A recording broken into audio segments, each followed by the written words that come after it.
Good morning, good afternoon, or good evening, and assalamu alaikum. We made it to mentorship moment number 7 on Sunday, May 19th. This is not the video I wanted to do today, but here we are. I had a very rough week. I think I'm still not over the heartbreak of the last video for mentorship moment number 6. So I had to stop and you know, take a reflection on what I want to talk about today. One of the things that I use to get over heartbreak is gratitude. And I learned this strategy when my firstborn child died in utero. It was the week of my baby shower. I had no heartbeat when I went to the doctor, and I found out he had suffocated in under the umbilical cord. So that was the hardest thing I've ever had to go through, because as a mother, and this was my first time having a pregnancy to 9 months, I just took pregnancy for granted. And so to lose that child was just extraordinarily tough. I had to find the will to get up every day because my world had fell apart. I was on the brink of expectations of a new life, of, of happiness, or what I thought was going to be happiness. So, in my house, we read. So I'm going to show you the book my mother gave me. She gave me this book. It's called Simple Abundance, a day book of comfort and joy by Sarah Van Brethnack. So this book goes through a year and questions you need to ask yourself and writing prompts to get you to reflection. So Sean, his name was Sean, he died. Well, I found out that he died March 31st. Well, I had the birth after his death because I still had to go through childbirth, knowing that the baby wasn't alive, on March 31st of the year 2000. So this book has been with me 24 years. I keep my books. I keep my books. So I want to read a little section to talk about gratitude and how I have found gratitude to be extremely comforting. Because when things go wrong, which they always do, we get caught up into what went wrong. What I have learned through the last 25 years, how to be thankful for what went well instead of focusing on what went wrong.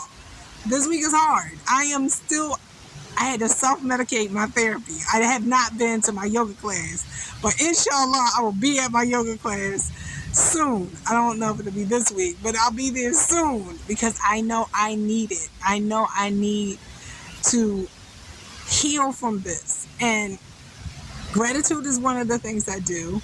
Prayer is another thing I do. Yoga is another thing I do. And writing is another thing I do. I need all of that because sometimes it's just too much. So I have a little system of all the things I need to do to get to a better mental state. It's challenging. And it's not challenging. I'm not saying like my world is falling apart again. It's challenging for good news, but it's still good news that I'm afraid of because I'm a little scared. But it's all good news. I just had to find the will to get up and get it done, and that's a whole different level. So I'm going to read a section from this book to help you understand why reading, writing, yoga, prayer are all important in your journey, because there are going to be challenges, not always bad challenges, but good challenges that are going to ask you to change. So this is January 5th. The woman you were meant to be. Many women feel a sadness we cannot name. Oh, actually, this is not the section I want to read. Sorry. This is the section I want to read. I want to read January 3rd. I'm sorry. Simple abundance, the inner journey.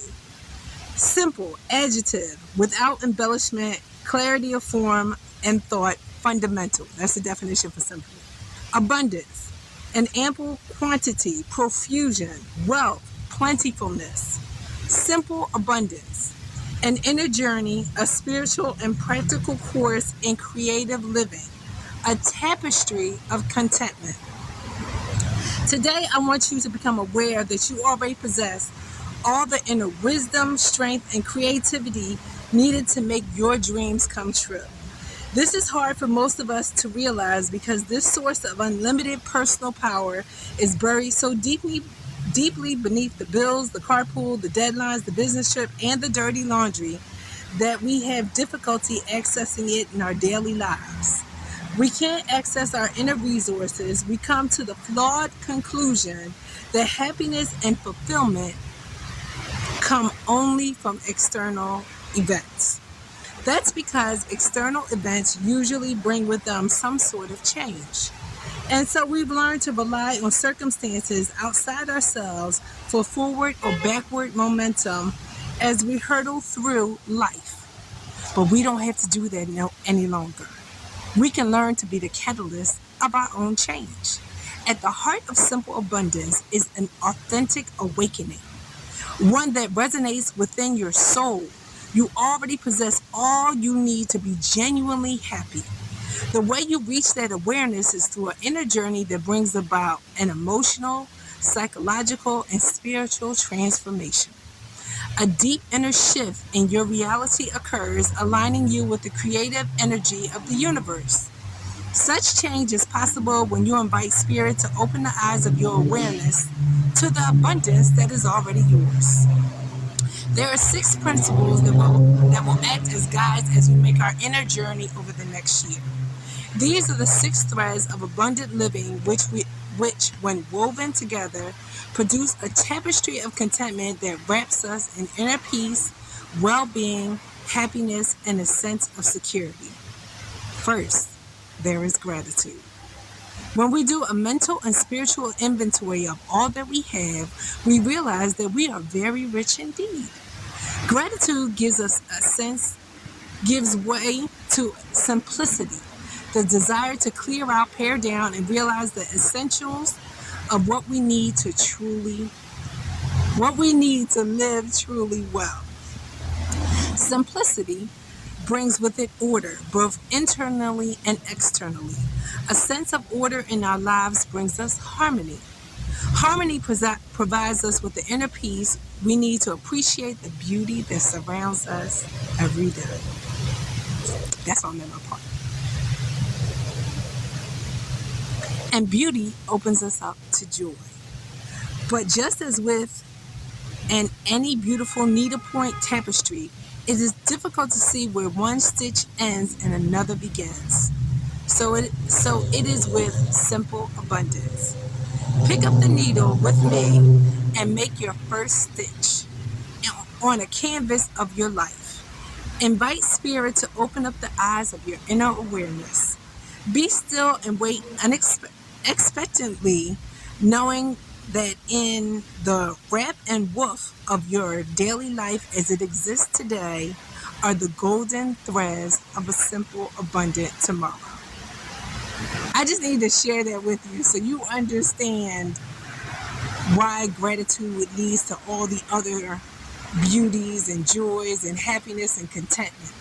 Because if you can't see gratitude, you can't see any of it. So I had to learn to not get upset when situations didn't go my way, but be grateful that I even got the experience. So that's why I needed to share this video before I talk about what I want to talk about in part 2. I needed to find some gratitude in doing this type of work because this work is hard. And this is what happens when you do the hard work. It gets harder. I'll tell you that. You think you did something hard and it's going to be easier. No, it doesn't. That hard work just accessed the door to even hard work. So now I'm looking at this door saying, do I really want to walk through that door? But I feel like, I've already done all this work. Why not? Now that's what I can say. Now we're going to do the work. So thank you for joining me. And so you understand why gratitude is important on your journey and how to use gratitude to change your mindset from angry to thankful. Assalamu alaikum, and thank you for joining me. Bye bye.